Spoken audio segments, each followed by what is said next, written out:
All right, I'm Mike Morano, reporting for DameWildcats.com, and joined right now by Paul Lagno, our head men's and women's cross-country coach, for the second of our weekly update series with Coach. Coach, your team's coming off had to step up in competition last week at the Stampede Invitational, a meet dominated by Division I athletes, held right over around the corner here at Audubon Golf Course, a course that you'll see later this season. Let's talk about the men first. Men, 8th place finish. I think probably, again, a little bit expected with the field of Division I teams competing, but Lucas Canales, a great individual effort for your team, shaves 80 seconds off of his previous career best 8K time. Yeah, we knew it was going to be a step up in competition from what we've seen in the past. Generally, we open up this weekend at U of R, where we're facing a lot of Division II and Division III teams.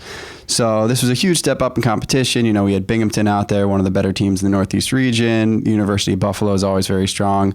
So we knew we weren't going to go in there and really be in that top pack. So, you know, we told the guys, try to get out conservatively. We should be towards the back, and that's okay. Just relax, settle in. Lucas did a great job, ran very even splits. You know, he's in fantastic shape. I think he's really going to be pretty competitive on the conference and regional level this year. And, you know, the rest of the guys did a nice job as well. I think we did get caught up going out a little too hard. The big thing we spoke about prior to the race was just letting those Division I guys go and just remaining relaxed early. But it's tough when the whole field goes out in 5 flat for the first mile to, you know, hold back and go out in 5:45, 5:50. So that cost them all a little bit, I think. You know, we were definitely hurting around the 3-4 mile mark.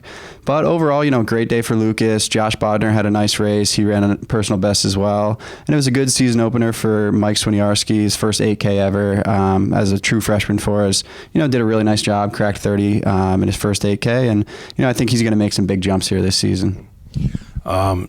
You know, you talk about telling the team that, you know, to kind of hang back a little bit before the race. I just happened to be standing close to where you guys were huddling with the women, and I heard you say the same thing. Hey, it's going to go out really fast.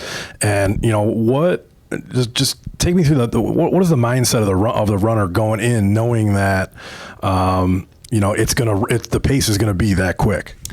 Yeah, it's tough because no matter how many times you tell them, you know, to hold back because it's going to go out fast, it's still just so easy to get caught up in the adrenaline of the first 100 meters. And I think on the ladies' side, they did a little bit of a better job. But at the same time, I think we were probably out, you know, a touch too quick. But I think that'll prepare us for the races that don't go out quite as hard, where we're a little closer up to the front, feeling comfortable with that tough pace early. And I mean, I think it'll prepare us for a race like, you know, NCAA regionals, or, you know, if we get there, the national meet, where it is going to go out quick with that higher level of competition.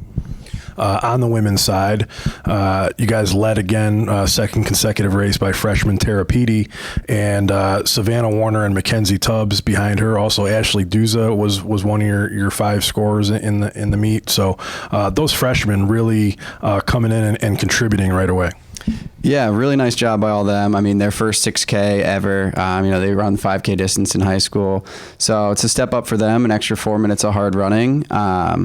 You know, and it's nice to see that, you know, 4 of our top 5 finishers were newcomers for us. And once we add Amy Traber, Shania Lavecchi back in the mix, it'll be a nice mix of veterans up top along with the freshmen. So I think it's coming together, but it's definitely going to take the ladies a little time to figure out that 6K distance. But luckily we get to race another one in 2 weeks at SUNY Geneseo, and then, you know, get ready for the conference and regional meet down the road. Yeah, just looking ahead this weekend, coming up, the Harry F. Anderson Invitational at Roberts Wesley, and that'll be a 5K for the women and a 6 or 8 for the men. 8K for the men. 8K for the men. So your women's team is going to get a little bit of a boost. You mentioned Shania Lavecchi. She'll be back. She missed the last race. And then also Amy Trabert, who's your top returning runner from last season. She hasn't raced yet this season, so she'll be back as well. So what are you looking for out of both teams this weekend? Yeah, it'll be really nice to have Amy and Shania back. Shania's just been a little sick over the past 2 weeks. Didn't make a lot of sense to, you know, put her out there this past weekend.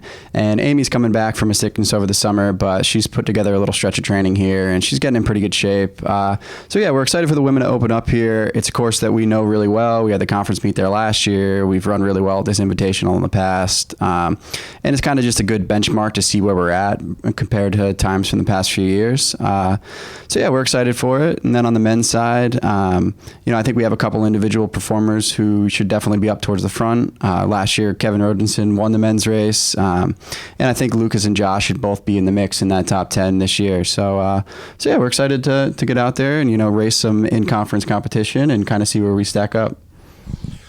Well, there you have it.